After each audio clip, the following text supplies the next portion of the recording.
विश्व भर में लोगों से कहना चाहता हूं, कम मेक इन इंडिया।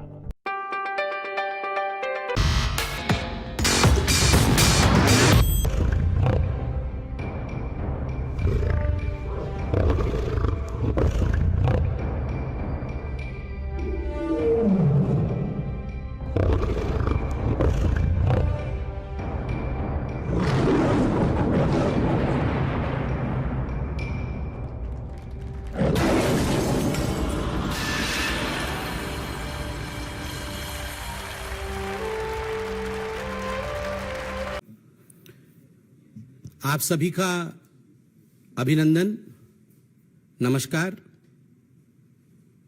और मैं क्षमा प्रार्थी हूं कि आज ये जो प्रेस कॉन्फ्रेंस जो हमने 11 बजे के लिए तय किया था, हमने देरी से आरंभ किया है और आप भी जानते हैं कारण क्या है। हम सब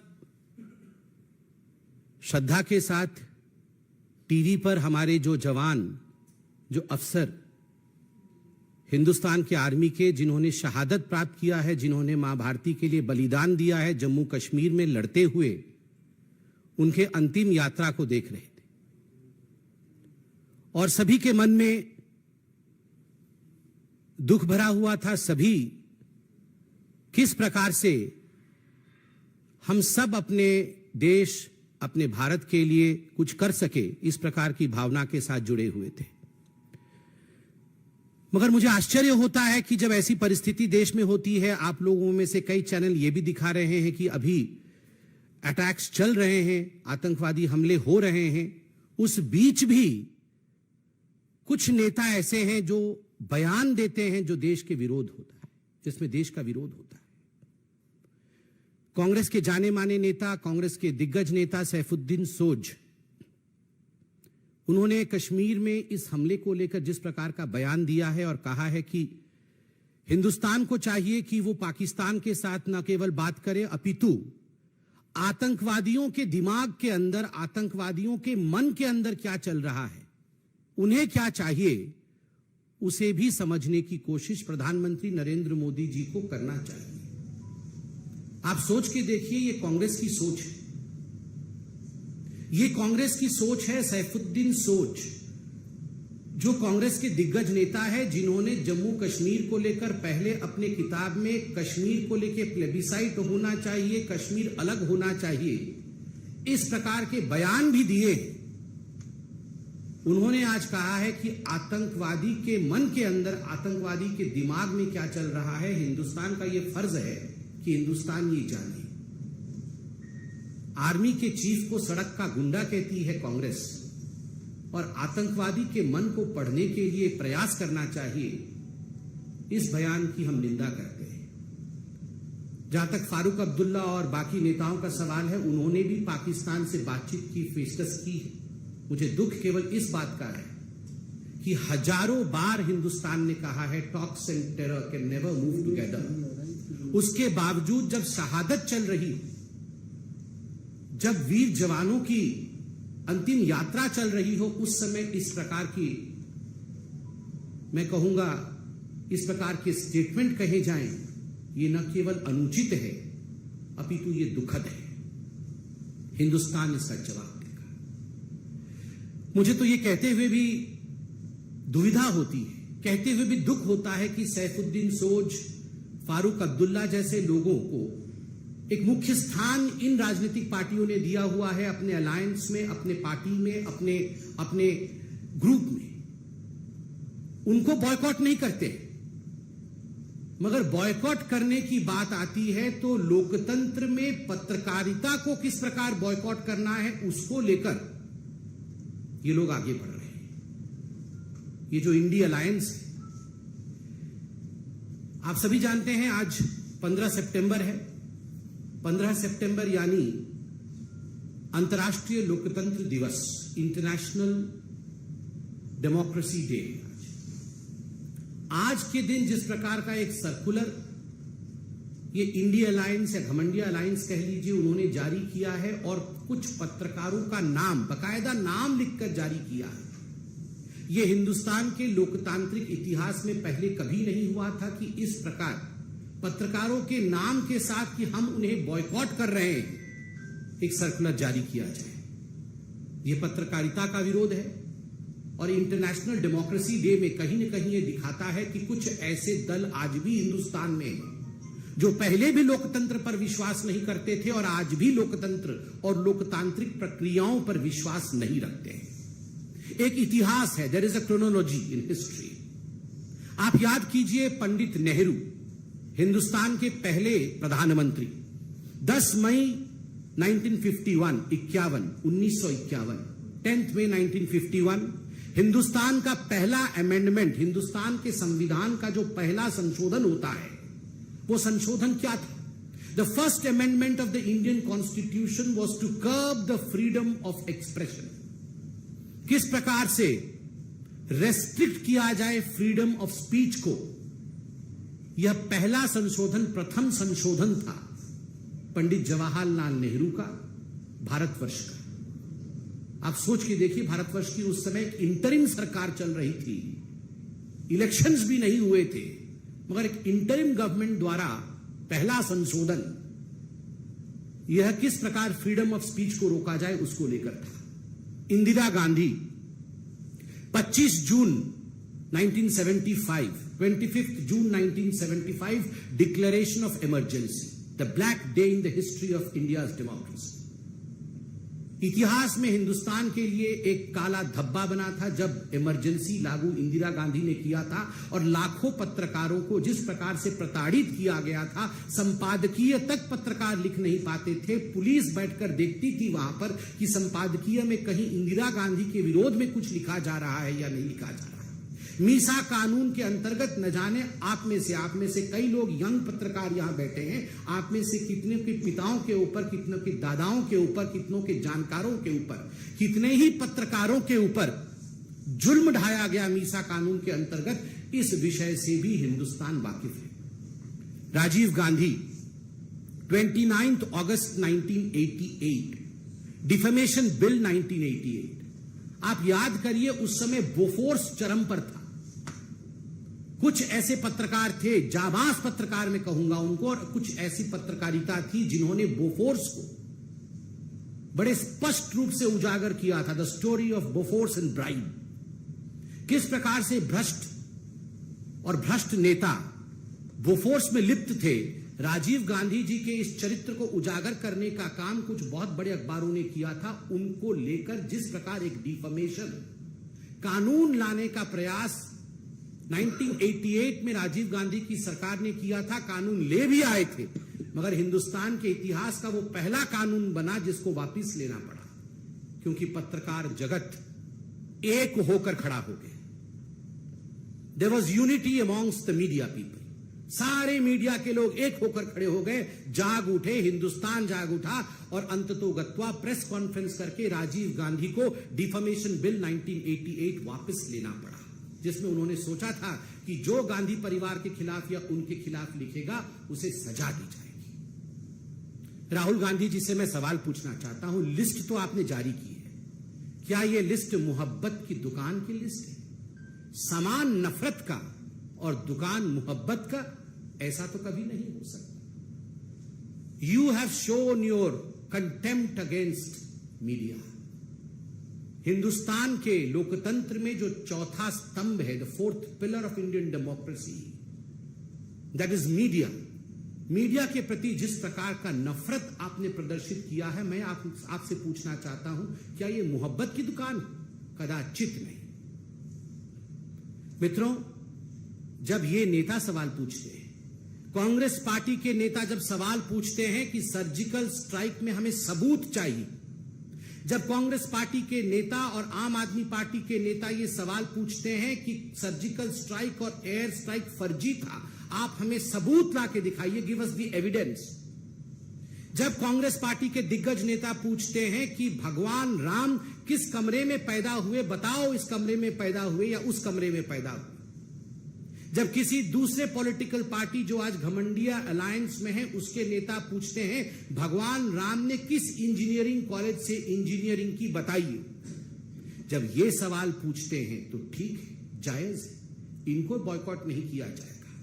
मगर जब पत्रकार डिबेट में सवाल पूछ लेता है इनसे कि आपके राज्य में भ्रष्टाचार क्यों हो रहा है, आपने जो आंकड़े प्रस्तुत किए थे वो आंकड़े गलत थे, सही आंकड़े ये है, क्या हिंदुस्तान की ग्रोथ स्टोरी आज विश्व में एक रिकॉर्ड नहीं कायम कर रही? क्या G20 सफल हुआ या नहीं हुआ? अगर इस प्रकार के सवाल कांग्रेस या इंडी अलायंस के दूसरे लोगों से पूछ लिया जाता है तो आप बन जाते हैं बॉयकॉट करने वाले पत्रकार। आपको बॉयकॉट कर देना चाहिए। क्यों? ये जो नेता हैं ये भगवान हैं, ये भगवान पे सवाल उठा सकते हैं और पत्रकार जो हैं वो नेताओं पे सवाल नहीं उठा सकते हैं, उनसे सवाल नहीं पूछ सकते। मित्रों, ये राहुल गांधी जब विदेश जाते हैं, अभी भी विदेश में है जहां तक मैं जानता हूं, कुछ प्राइवेट मीटिंग वगैरह कर रहे हैं, आज मैंने देखा है सोशल मीडिया। श्याम पित्रोदा ने बताया प्राइवेट मीटिंग गुप्त रखी जाएगी, बताया नहीं जाएगा।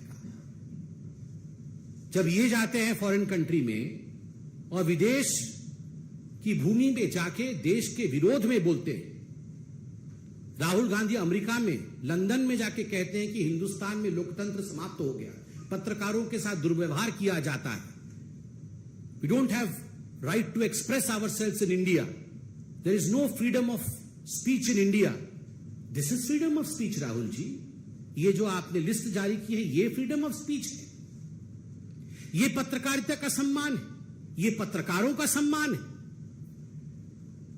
ये जो बॉयकॉट करके आप सम्मान दिखा रहे हैं डेमोक्रेसी का, ये आज पूरा विश्व देख रहा है, पूरा हिंदुस्तान देख रहा है। और मित्रों, आप सब पत्रकार बैठे हैं यहां पर, और आपके माध्यम से और टीवी के कैमरे के माध्यम से मैं करोड़ों पत्रकारों से आज सवाल पूछता हूं, क्या ये जो 14 नाम लिखे गए हैं ये बॉयकॉट के नाम है या ये टारगेट लिस्ट है?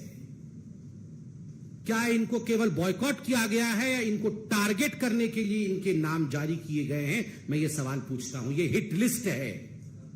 कुछ ऐसे पत्रकार हैं जो डिबेट नहीं करते, जो डिबेट नहीं करते हैं, आप उनमें गेस्ट भेजेंगे ही कैसे?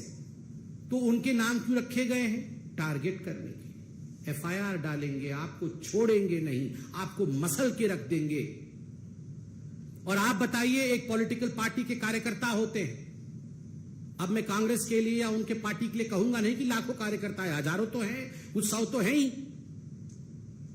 आपके कार्यकर्ता कल अगर इस हिट लिस्ट में जिनके नाम दिए गए हैं उनके साथ दुर्व्यवहार करें, उन पर हमला कर दे, क्योंकि आपने लिस्ट जारी की है बकायदा कि ये नफरती पत्रकार हैं, और प्रेस कॉन्फ्रेंस करके कहा है कि ये नफरत का दुकान चलाते हैं। अगर कुछ लोग इनके ऊपर दुर्व्यवहार कर दे तो इसके लिए जिम्मेदार कौन है? तो मैं इसको बॉयकॉट का लिस्ट कदाचित नहीं कहूंगा, मैं कहूंगा this was a hit job done by a hit list released by the Congress party and the India alliance. ये एक हिट जॉब है और मुझे लगता है इसे सारे पत्रकार फेटर्निटी को बहुत गंभीरता से लेने की आवश्यकता है। बंगाल में तो देवमाल्या बागची नामक एक पत्रकार परसों ही शायद गिरफ्तार भी हुए, केवल इस कारण से गिरफ्तार हुए हैं क्योंकि उन्होंने सच्चाई दिखाई है। किस किस को बॉयकॉट करेंगे राहुल जी, सोनिया जी, किस किस को बॉयकॉट करेंगे आप? चंद दिनों पहले तो ये रणदीप सुरजेवाला जी बोल रहे थे, एक भाषण में कह रहे थे कि जिन जिन लोगों ने, जिस जनता ने नरेंद्र मोदी को वोट दिया है वो राक्षस है। जनता राक्षस है, जो मोदी को वोट देती है, जो बीजेपी को वोट देती है वो राक्षस है, उसका बॉयकॉट होना चाहिए। ईवीएम तो पहले से ही खराब है, इलेक्शन कमीशन तो बिक चुका है, जुडिशियरी और सुप्रीम कोर्ट इनके जजों को भी छोड़ा नहीं गया है। राम मंदिर का जजमेंट जब आया तो इनके प्रवक्ताओं ने जजेस के खिलाफ क्या क्या कहा है ये तो पब्लिक डोमेन में है, जजेस को छोड़ा नहीं गया है। कौन सा ऐसा इंस्टीट्यूशन है भारतवर्ष में जिस इंस्टीट्यूशन के खिलाफ कांग्रेस पार्टी और ये इंडी अलायंस वालों ने खराब नहीं कहा है और उनका बॉयकॉट नहीं किया है?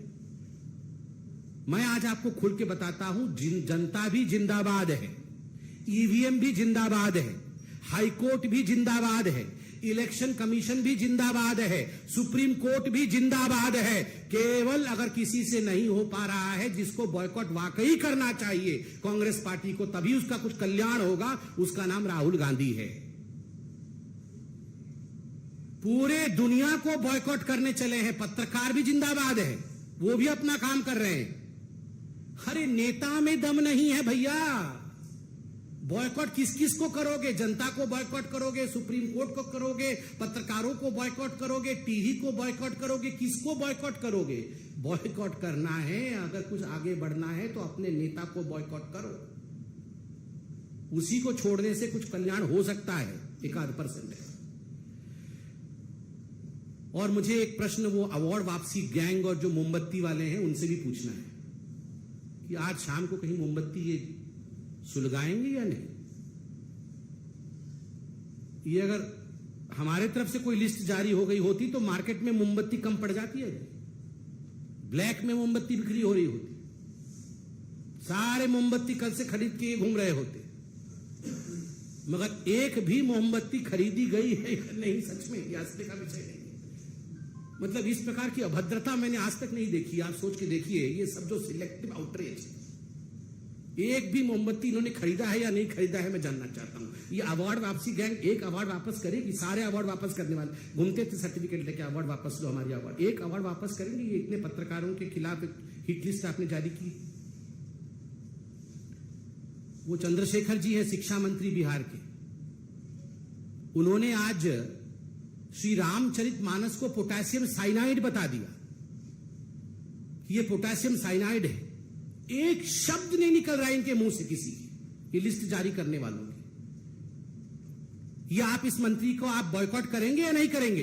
राहुल बाबा, जहां भी फॉरेन कंट्री में है जवाब दीजिए। ये आपने पत्रकारों को तो बॉयकॉट कर दिया, ये जो चंद्रशेखर जी हैं जो कह रहे हैं कि रामचरितमानस ये पोटेशियम साइनाइड है, ये जहर है, आप में हिम्मत है उस पॉलिटिकल पार्टी को और उसके इस नेता को बॉयकॉट कर सकते हैं क्या? सैफुद्दीन सोज जो बोल रहा है, आतंकवादियों के मन के अंदर क्या चल रहा है उसे हमें पढ़ने की आवश्यकता है। इस सैफुद्दीन सोज को राहुल गांधी, सोनिया गांधी बॉयकॉट करने की हिम्मत रखते हैं क्या? हिम्मत है तो दिखाइए। जो पत्रकार G20 और भारत के लिए ठीक बोल दे उसको बॉयकॉट करना है, और जो भारतवर्ष के लिए खराब बोले उसके साथ खड़ा। अरे ये लोग तो ओसामा जी के साथ खराब हो गया, ओसामा जी को पानी में ढकेल दिया, उसको लेकर दिग्विजय सिंह 3 दिन नहीं सोए थे। आतंकवादी वो बाटला हाउस में मर गए थे 3, उसमें सोनिया गांधी जी रो रो के बेहाल हो गई थी। इनका हाल तो ये है, आतंकवादियों के साथ खड़ा होना है, उनको बॉयकॉट नहीं करना है। बाटला हाउस वाले आतंकवादियों को देख करके सोनिया गांधी उनकी डेड बॉडीज को रो दी थी, वो सो नहीं पाई थी। कि मैं नहीं कह रहा हूं, उन्हीं के नेता सलमान खुर्शीद ने कहा कि Sonia Gandhi could not sleep for 3 nights because 3 बेचारे आतंकवादी मारे गए थे। उनको बॉयकॉट करने की इनमें हिम्मत नहीं है। बॉयकॉट करना किसको है? जो न्यूज में हिंदुस्तान के विषय में सही खबर दिखाता है, उसको बॉयकॉट करना है। बॉयकॉट आप करिए, देश की जनता जब आपको बॉयकॉट करेगी तब आपको समझ में आएगा। बहुत बहुत धन्यवाद। कोई प्रश्न हो तो अवश्य। पहले भी ऐसे बयान दे चुके हैं मानस को लेके, फिर से ऐसा बयान दे रहे हैं सनातन के खिलाफ, मानस को लेके जहरीला जहर बता रहे हैं सब। तो जहर तो भरा ही हुआ है उनके अंदर। ये जितने भी इंडी अलायंस वाले हैं, इन सबके अंदर हिंदू धर्म के लिए जो जहर भरा हुआ है, उनके हर वाक्य में ये विषय दिख रहा है। वरना आप सोचिए, कोई ये बोल सकता है कि हिंदू धर्म डेंगू है? कोई ये बोल सकता है कि हिंदू धर्म मलेरिया है? कोई ये बोल सकता है कि हिंदू धर्म एड्स है? ऐसे शब्दों का तो प्रयोग ये रोज रोज कर रहे हैं और कह रहे हैं कि रामचरितमानस पोटेशियम साइनाइड है। अरे करोड़ों लोगों की आस्था है, राम नाम सत्य है कह के हम सब इस धाम से परलोक जाते हैं। उस राम के नाम को जहर बताना, इतनी हिम्मत जो लोग रखते हैं, वो इस देश के ही मूल आस्था पर सवाल करते हैं, उस पर चोट करते हैं। इसमें तो कोई दो मत ही नहीं। उनका पूरा जनता बॉयकॉट करेगी, आप देखिएगा। पूरा लिस्ट, उनका लिस्ट भी नहीं निकल सकता, इतना बड़ा है। सर, आम आदमी पार्टी के साथ राज्यसभा सांसद संजय सिंह ने कहा है कि सबसे अधिक सनातन का अपमान